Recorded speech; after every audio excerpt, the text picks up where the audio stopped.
అందరికీ నమస్కారం. Welcome to JBS media. మన పొదరిలో జగన్ గారు వచ్చిన కార్యక్రమంలో అసలు తప్పు ఎవరిది?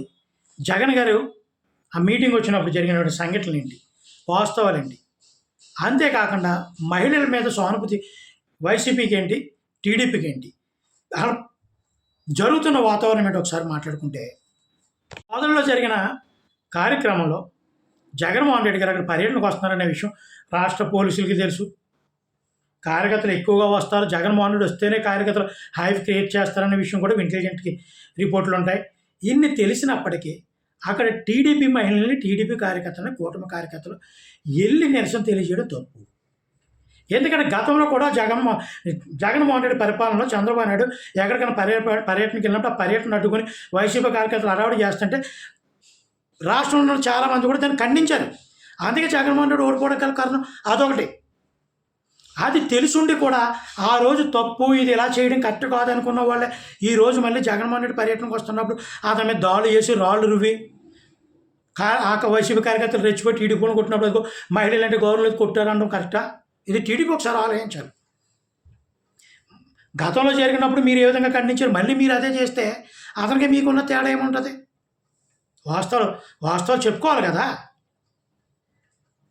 గతంలో చంద్రబాబు నాయుడు ఎక్కడికి వెళ్ళి పర్యటన చేయనిచ్చేవాడు కాదు. అక్కడికి వైసీపీ నాయకుడినో లేకపోతే ఒక మంత్రినో ఒక మహిళా కమిషనర్ పంపించి ఆ పర్యటన అడ్డుకునేవాడు జగన్మోహన్ రెడ్డి. ప్లస్ వాళ్ళ కార్యకర్తలను ఎక్కువగా గొడవలు పెట్టేవాడు. అందుకని జగన్మోహన్ రెడ్డి చాలామంది తిట్టుకునేవారు. ఓన్లీ కార్యకర్తల విషయంలో సంతోషపడినా. ఇప్పుడు కూడా మీరు కూడా అదే చేస్తే వాళ్ళకి మీకు తేడా ఏముంటుంది?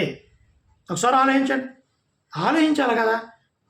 ఇటువంటి విషయాలు జగన్మోహన్ రెడ్డి అక్కడ పర్యటనకు వస్తున్నప్పుడు మీరు నిరసన చెప్పుడు.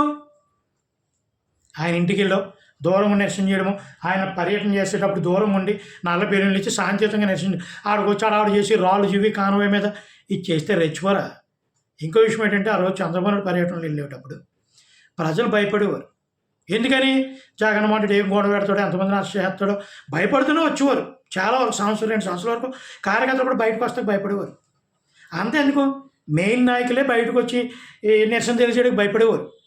అటువంటి పరిస్థితుల్లో కార్యకర్తలు కూడా కొంతమంది వచ్చినా సరే భయపడుతున్న చూడు. ఈరోజు జగన్మోహన్ రెడ్డి వాళ్ళని ఎవరు భయపడతలేదు కార్యకర్తలు ఎవరు. అవసరమైతే 2-3 బాడీలు లేచిపోయిన పర్లేదని చూస్తారు జగన్మోహన్ రెడ్డి. ఎందుకంటే ప్రభుత్వానికి మైనసే కాదని. గొడవ జరిగినాయి అంటాడు. చంద్రబాబు నాయుడు అయితే గొడవ ఎందుకు, శాంతియుతంగా వెళ్తాం, కార్యకర్తలు దెబ్బలు తింటారు, మనం రెచ్చగొట్టొద్దు, అతను ఎందుకంటే భయపెడుతున్నాడు అని వాళ్ళు శాంతియుతంగా ఆలోచించి తప్ప జగన్మోహన్ రెడ్డి అలా ఆలోచించడు. ఇవన్నీ ఆలోచించుకుని ముందుకెళ్ళాలి తప్ప మనం కూడా అతను ఏం చేస్తాడు మనం అలా చేద్దాం, నిజంగా చేద్దాం అనుకుంటే అంటే ఒక విధంగా ఆలోచిస్తే నిజంగా చేద్దాం అనుకుంటే వాళ్ళ జగన్మోహన్ రెడ్డి ఏ హైప్ క్రియేట్ చేయడం, మీరు హైప్ క్రియేట్ చేయాలి. దానివల్ల చాలా గొడవలు అవుతాయి, కొంతమంది చనిపోయే అవకాశాలు కూడా ఉంటాయి. జగన్మోహన్ రెడ్డి యాటిట్యూడ్కి మీరు చేయలేరు. మీరు ఏం జరిగినా అతను ఏదనుకుంటే చేసేస్తాడు. మీరు అలా చేయలేరు. అక్కడ ఏం జరుగుద్దేమని ఒక యూరే వెళ్తారు, శాంతియుతంగా ఆలోచనతో చూస్తారు. కాబట్టి జగన్మోహన్ రెడ్డి ఏంటంటే మీరు చేసి చెడ్డ తెచ్చుకోకుండా అటువంటి కార్యక్రమాలకు వెళ్ళినప్పుడు మంచిగా ఆలోచించండి. అతను పర్యటన సాఫీగా చేయనండి, నిరసన వేరే విధంగా తెలియజేయండి, ప్రజలు అర్థం చేసుకుంటారు కదా. ఓకే, జై భీమ్ అందరికీ.